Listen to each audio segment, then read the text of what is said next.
What's up, guys? Welcome back to Drew's Garage. I am Drew Weber. On today's episode, I'm going to show you how to do some basic sheet metal work. We're going to box in the inside of a universal trailer fender. A couple different ways you can do this. Today we're going to use sheet aluminum, and I'm going to rivet it through on the inside and show you guys how to do that. But there are multiple ways you can do it, depending on the material you're working with.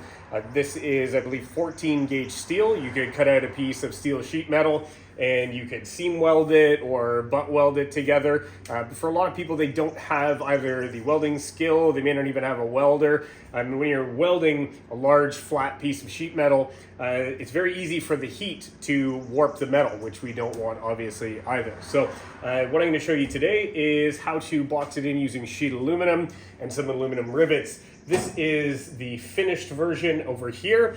This is the unfinished version. So a couple of reasons why you want to do this. When you buy a universal trailer fender, obviously it comes open on both sides. We don't have a boxed inside. And if you're building or replacing the fenders for a utility trailer, what you don't want, obviously, when you're driving down the road is water, mud, dirt, anything like that flying up onto the inside of your trailer, and then obviously getting whatever's in your trailer covered in muck and dirt. We want to keep that stuff within the fender well itself. So a couple different things you guys are going to need. These are vice grips clamps. We obviously have one with a deeper throat and two more standard shorter vice grip clamps. These are one of the most useful tools I've ever bought. They're called Clecos. I'm going to show you how to use those in a second. Those are basically just a universal rivet. Tape measure, drill with a 1/8 drill bit, angle grinder. You'll need a rivet gun. Manual rivet gun works fine. A punch, the Cleco pliers themselves, a hammer, the trailer fender itself.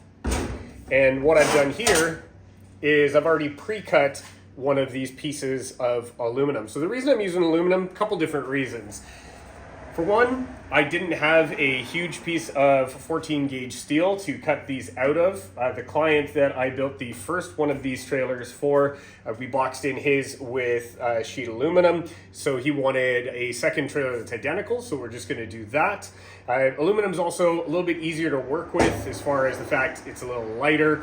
And because I'm a racer, if I can save a little bit of weight, less weight means more performance when it comes to anything that's on wheels generally. So what I initially did was I took the larger piece of sheet metal, I simply took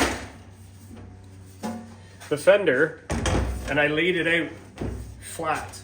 I traced around the inside of it, and then I simply widened that line by a 1/2 inch, as you can see here, the whole way around. That's going to give us the flange surface that we need in order to be able to clamp. What I'm going to do from here is I'm going to line up the piece that I've cut with the fender itself, and we're going to start clamping it in. So I'm going to take the fender, I'm going to put the fender flat here, this one out of the way because I'm going to bring you guys over here so you can see a little bit better.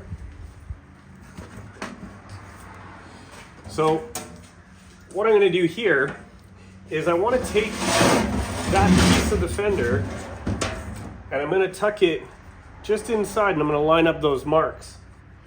So as we can see here, I've lined up the marks, and once I'm flush with my two bottom edges, I'm going to take my clamps. I want to clamp pretty close to the spot where I'm going to drill, so that as I drill through the steel fender, it has the support on the inside and doesn't push the inner piece of aluminum skin further over. So I'm going to go ahead, clamp both these sides here.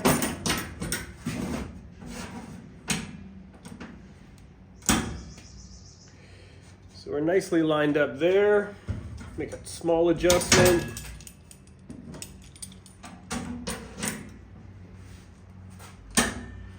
That's going to be my starting point for the fender. So now I'm going to flip that fender over. You guys get a better idea of what I'm doing here. I'm also going to set up the spot where I'm going to clamp for the second one, okay?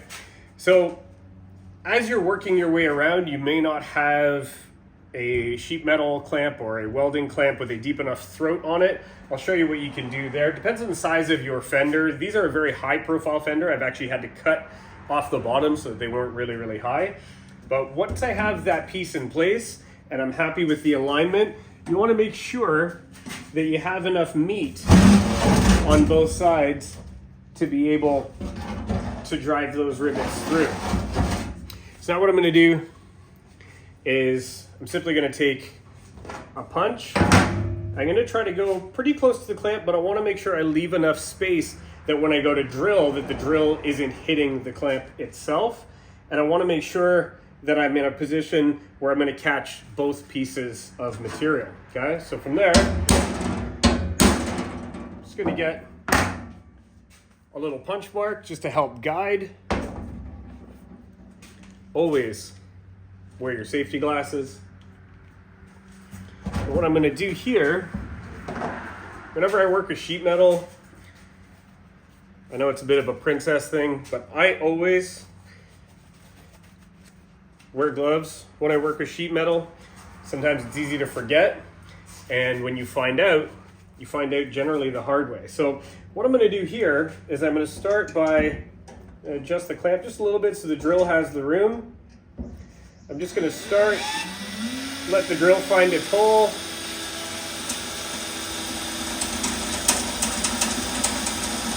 We're going to drill through. We're going to go through the steel first, which takes a little bit longer. And then it's going to start working through the aluminum.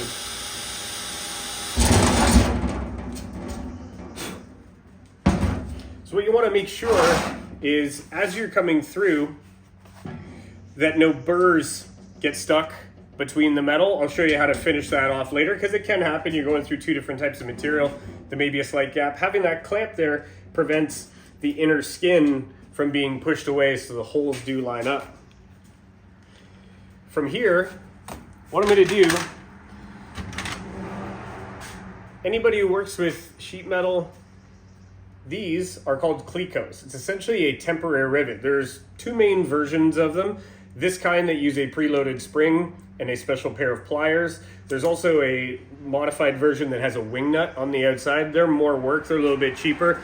These aren't overly expensive, and I highly recommend it. I bought this kit, it came with the specialized pliers, and it came with 10 1/8 clecos, meaning you drill a 1/8 hole and that cleco will go right through it.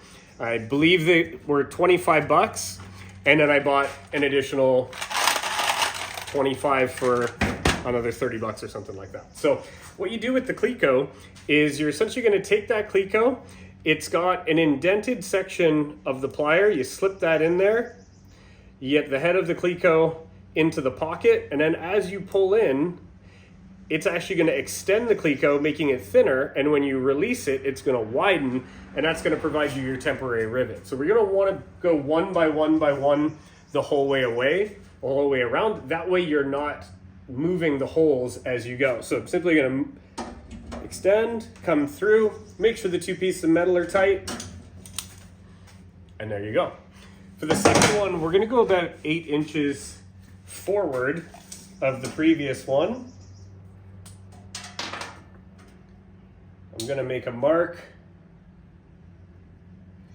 Same thing, I want to make that mark the same distance from the outer edge as we're coming through. Because again, you want to make sure that you're clipping both sides of the pieces of metal as you're coming through. And again, I'm just going to repeat that same process. Create a punch mark. And we're going to work our way through. So I'm going to show you the rest of them in time lapse, because you probably don't want to sit here and see that for the next 15 minutes. Okay, so the camera decided it didn't want to time lapse that, but I've got 3 in on the one side, I've got 3 in on the other side. Now, as I come to this section here, if you don't have a clamp with a deep enough throat, you're not going to be able to reach that. So there's a couple different ways you can do that. So what I'm going to do is I'm actually just going to reach under and brace the piece of aluminum. The aluminum is really soft metal, so as you're drilling through it, it's not going to take a whole lot of time. If you're putting a piece of steel or even stainless steel, it's going to take a little bit more force. So in that case, what you either want to do is get a longer clamp, or you can also put a support underneath. Block of wood is fine. But for this particular situation, now that those clecos are in, I'm actually going to take the clamp off.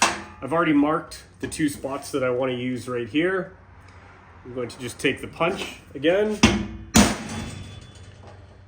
double it up, make my life a little easier as long as I hit the same mark.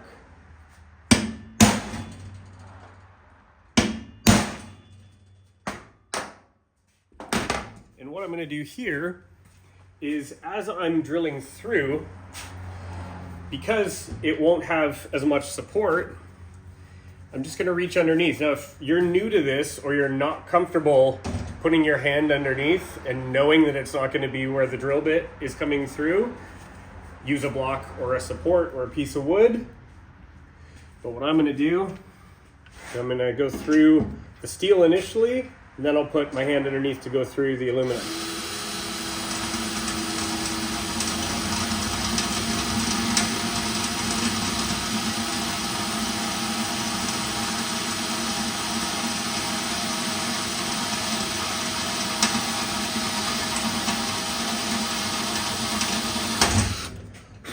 Okay, so I'm through the steel.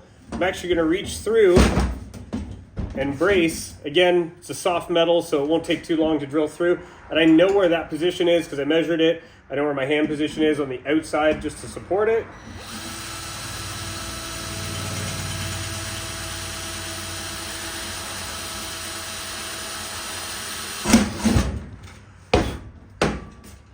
Again, only do that if you're very comfortable with drilling through and know exactly where your hand is. And then again, we're going to take the cleco, put the cleco through, attach it. We got one more. I'm going to show you that in time lapse, and then I'm going to show you the next step.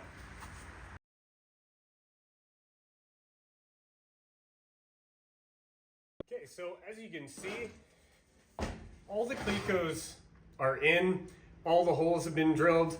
Now what I want to do is we want to make sure that there's no burrs, so small pieces of metal between the steel fender and the aluminum skin. As you're drilling through, obviously those burrs get stuck in there, and what we don't want is when you go to rivet it, piece of metal stuck in there. As you go to rivet it through, it doesn't seal the 2 pieces of metal, and you have a little bit of gap there, and then you got to go back and drill out the rivet. So what I'm going to do now is I know which side I want to use on this piece facing outwards. This particular aluminum, it has a single side of thin plastic on it. That's going to be on the outer edge of the fender facing towards the inner side of the trailer. So I know which side we're going to work with. And all I'm going to do is take the clecos out.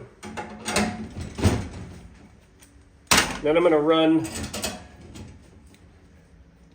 my grinding wheel, just a flap disc, just to smooth out the aluminum panel and smooth out the fender, making sure there's no burrs there, so we get a nice flush appearance. You want to make sure you support it as you're taking it out, especially with the aluminum panel.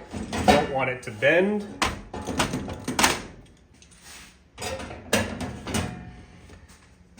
So here, what I'm going to do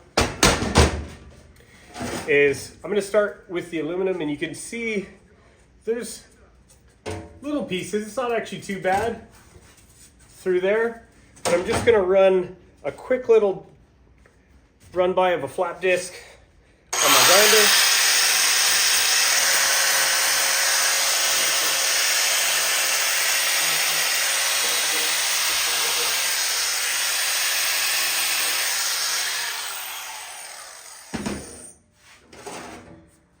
So now I know I've got no burrs on the skin. And then here, I'm gonna take the fender, I'm gonna flip it around. There's a couple little pieces in there, so you'll be able to see from this angle.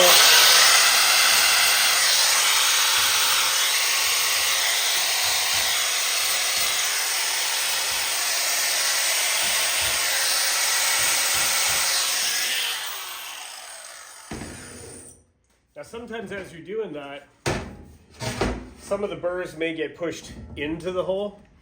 Easiest way to do that is take your drill bit and just work it back through. But now we know we've got a nice panel set up. This is gonna go on the inside here. And now we're gonna re-cleco it, and then we're gonna start putting in some rivets. So I'm gonna give you guys a better camera angle here.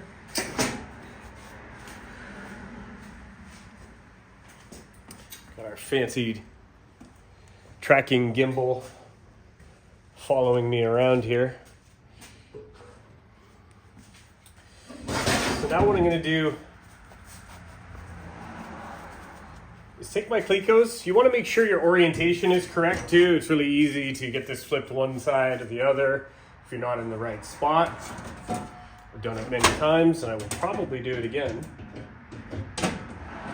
So now I've got a nice tight fit there. I'm gonna check the second hole, make sure that it's in the right spot, and I'm gonna work around in the same pattern coming all the way through just to make sure it doesn't move. And I'm gonna show you when we're riveting it, the same thing. So you can see how handy these clecos are, especially if you're test fitting panels. Taking them on, off, makes it a lot easier. You're not having to worry about tack welds and then cutting your welds back off. Obviously in this case we're riveting it anyways, but they are a great extra set of hands, or if you're working with multiple pieces, you're doing the floor in a car or anything like that. So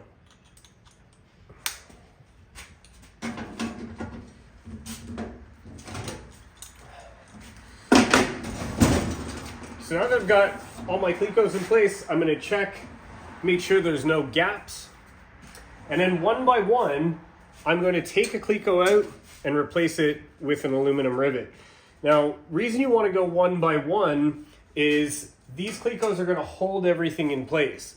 If you try to take two of them out, I promise you, as you go to rivet, it's gonna move just slightly, and then your second hole won't want to move. Or if people get excited to take all the clecos out and they just go straight to riveting, you don't want to do that either. Same thing, just worse. It's going to move a lot more. So this is just a standard manual hand riveter.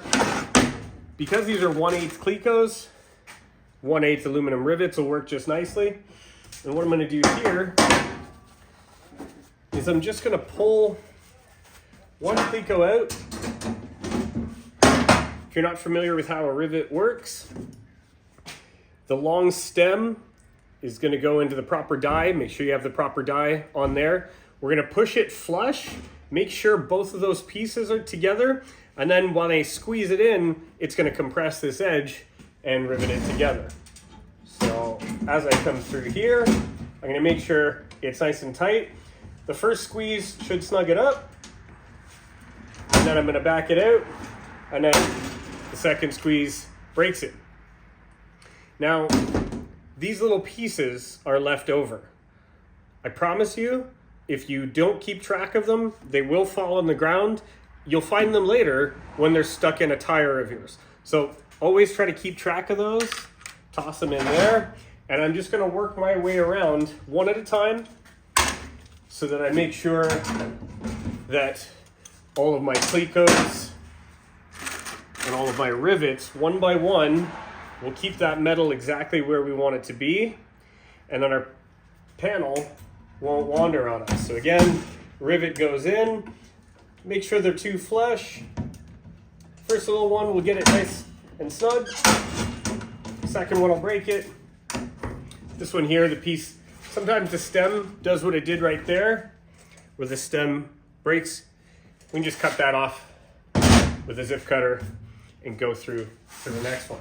So I'm going to show you guys the rest of it in time lapse, and I'm going to show you the finished product, and we're going to weld it onto the trailer.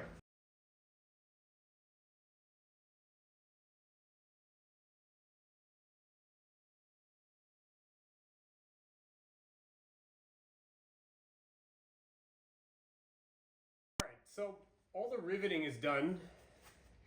You can see we now have a nice, strong inner fender. So now we're boxed in there. It's nice and flat. And as you can see, we're now ready to put them on the trailer. So this is designed for you to be able to do at home in your home shop without welding. Obviously, we have the welding equipment here. We're going to obviously weld it to the frame. I'm going to show you that in a second. But this gives you a nice finish. It's all going to be painted afterwards, even though this is pre-painted white. This trailer frame is going to go black. But now you have a nice, strong inner skin. And for those of you who may have welded square tubing before or flat stock, anything like that, but have never welded sheet metal, the reason why this is nice and easy is the aluminum's a really easy metal to work with. It's nice and light, it cuts easily.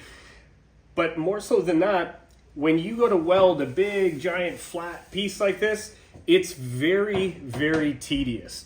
I like to do as much TIG welding as I can. And TIG welding this, you have to TIG weld it in stitches the whole way around to try to control your heat. It takes forever, and even the best TIG welders, if you're welding over a flat enough surface for a long enough distance, that heat is going to transfer into the metal, and you're always going to have a bit of a wavy approach. So what this allows you to do, it's lighter, obviously, which we like. This is a pretty good grade of aluminum. It's super light. This is much faster. This entire video, you would spend 2-3 times that amount of time doing this with a piece of steel and then having to patiently weld the whole way through. And if you're like me, you lose your patience a little bit. You try to weld quicker than you can, and then it goes a little bit wavy, and then you go back with a hammer and dolly, and again, you spend more time trying to get it flat. So this not only gives it kind of a trick approach. I like to have lightweight race style materials on my stuff, even if it is for a utility trailer. But as you can see, we've got the second one here. So we're gonna get those fitted up. So this is the frame that the fenders are just worked on, are gonna go on. This is a 6.5 by 10 deck. One of our custom trailers that we build here. It's for a customer of ours that this is his second one. And what makes a custom trailer like this different than the one you'd get at, you know, your big box hardware stores is that the manufacturing process and the materials that are used. This is all tube chassis, triangulated, reinforced. We've got independent rear suspension, so they're independent torsion axles, so you don't get as much disturbance on the road. If the left tire hits something, it doesn't jolt the whole frame over to the right side. Just rides better on the highway, rides better in the city where this one. Before I weld in the fenders that we just made and finished, what I'm gonna do is clean up the frame rails, take off the protective coating that comes on the raw steel. It's gonna give us a nice clean spot to weld to. So obviously your fenders are gonna go right here. And we're gonna flush them up with that outside rail so that once the top rail is on, the top rail can run right along the outside of it. So we're just gonna take the grinding wheel,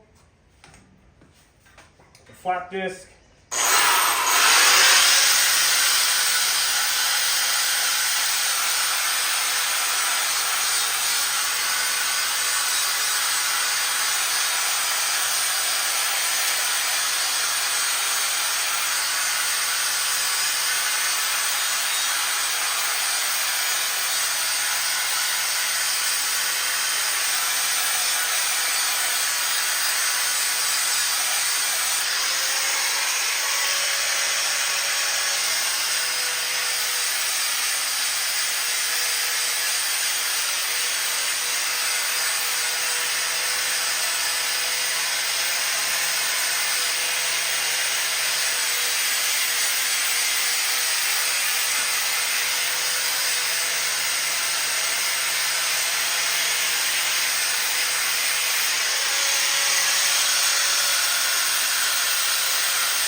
you really want to make sure that you get all that coating really off. It's pretty persistent. You have to run the flat disc on it pretty good because it will contaminate your welds as you go through.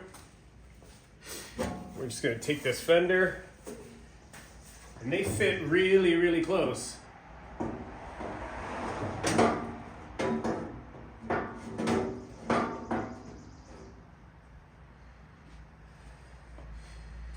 Like so. I'm actually going to have to come back and clean up that edge even a little bit more.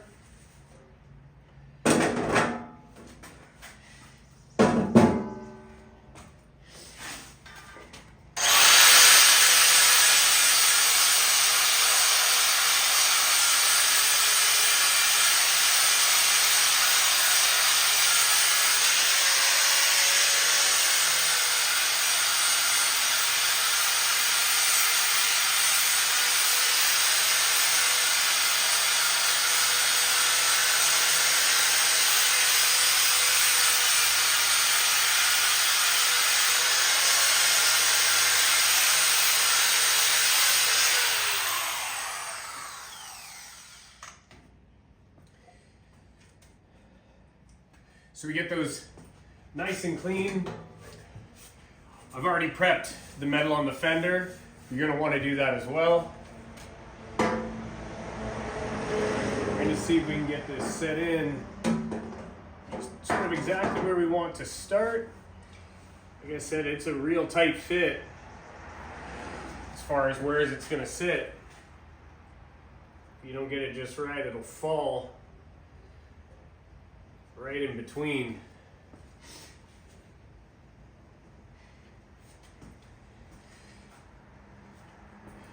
And these fenders, they're stamped out mass production, so they're not always perfectly straight. So what I'm going to do now, set up the laser level just to make sure that we're flush the whole way across. Because what that's going to allow me to do is when I put that upper rail on, a lot of times these fenders, when they stamp this corner, it actually, this curve, it sucks in the bottom of the fender. So if you line up just the bottom of your fender, this top section might stick out a little proud. A little proud means a little further out from the frame rail itself. So what we don't want is to weld that in and go to put in our top rail, and we have to bend it around the fender. That top rail is going to be probably about 12 inches high. So we want to make sure that that top rail can run parallel with this outside edge of the frame rail without interfering. And even if we have about even like a 1/8 gap, because we will weld the top rail to the fender just to add a little bit of rigidity as we're going along here. So I'm going to get the laser level set up. I'm going to set it on this corner, shoot it down the outside, and just make sure that it's not clipping the frame or clipping the fender as we go through. You don't have to do it with a laser level, to be honest. You could do it without it and just push it back a little bit.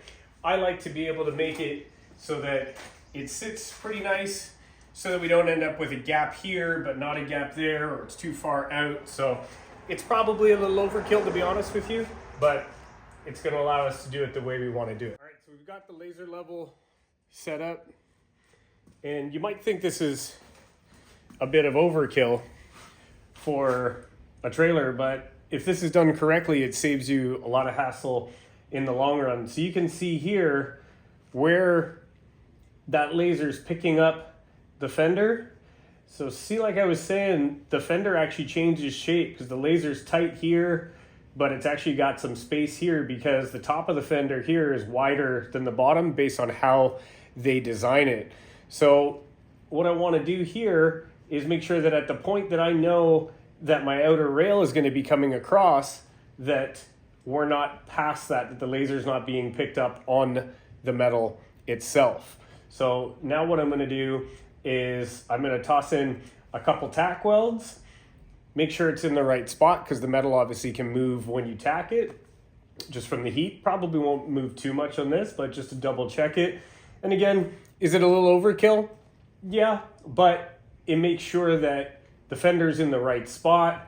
I know that my frame rails are straight, everything's aligned, and that when I go to put my rails on, that there won't be any issues. So I'm going to fire up the welder, and we're just gonna TIG weld some tacks on there, and then repeat on the other side. So our tack welds are in. As you can see, just 2 little tacks on this side, 2 little tacks on this side. Everything still lines up. We're happy with the laser. Laser's still right on that outside edge of that frame rail.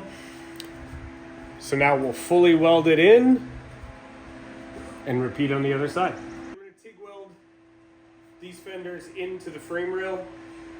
I'm going to do a full weld the whole way across. A lot of times people will just stitch weld them, and there's nothing wrong with that either, but fenders take a beating on trailers. People stand on them, people lean stuff against them, sometimes people even hook a tie strap to them. So for something that you wouldn't think needed a ton of structural rigidity, it doesn't hurt to have it. So instead of doing some stitches, I'm going to weld it the whole way across.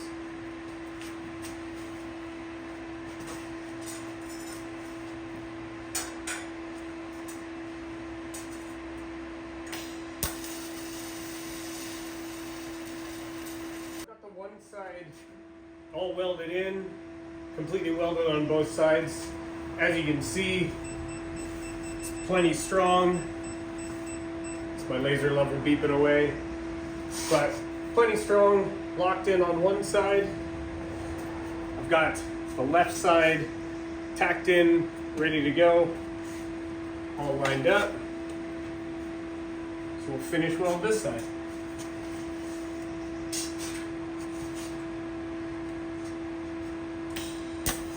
All right, so there you have it. Both fenders are skinned, boxed in, and fully finished welded. As you can see, they are plenty strong. Like I said, you'd be surprised at how much of a beating fenders take, especially on a utility trailer. I hope you guys liked this video. Please like, comment, and subscribe. And if you have any questions, just drop it in the comments below. I do answer every question that people send me. Thanks for watching. Have a great day.